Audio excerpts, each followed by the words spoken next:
सचिनचा खरा चेहरा समोर येताच आता पूर्णाजींची झाली आहे घरात एंट्री। नमस्कार प्रेक्षकांनो, आता सचिन रंगेहात पकडल्या गेल्यानंतर घरी सगळेजण जमलेले असतात। अस्मिता खूप कोलमडून गेलेली असते, रडून रडून तिची हालत खराब झालेली असते। ती सचिन जवळ जाते व म्हणते, माझ्यात काय कमी होतं सचिन? हे ऐकून सचिन मान खाली घालतो। अस्मिता म्हणते, माझ्याकडे बघ, सांग मी ब्युटिफुल नाहीये का? मी प्रेम नाही केलं का रे तुझ्यावर?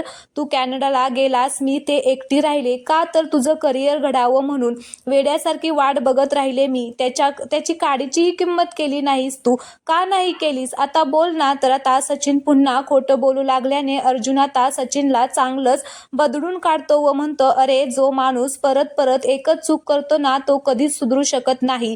अर्जुन घरातल्या सगळ्यांना हे सांगून टाकतो की त्याने त्या दिवशी काही दिवसांपूर्वी सचिनला एका रेस्टॉरंटमध्ये एका मुलीला किस करताना बघितलं होतं ते।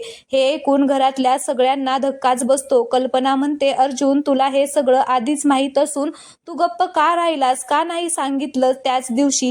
तर आता काहीही अर्जुन बोलत नाही। तेवढ्यातच आता पूर्णाजींची एंट्री होते आणि त्या अर्जुन अशी हाक मारतात। तर प्रेक्षकांनो, आता पूर्णाजी सचिनचं काय करतील आणि आता त्याला काय शिक्षा देणार हे आपल्याला पुढील भागात पाहायला मिळणार आहे। त्यामुळे चॅनलला अजूनही सबस्क्राईब केलं नसेल तर प्लीज सबस्क्राईब करा आणि व्हिडिओला लाईक करा। धन्यवाद।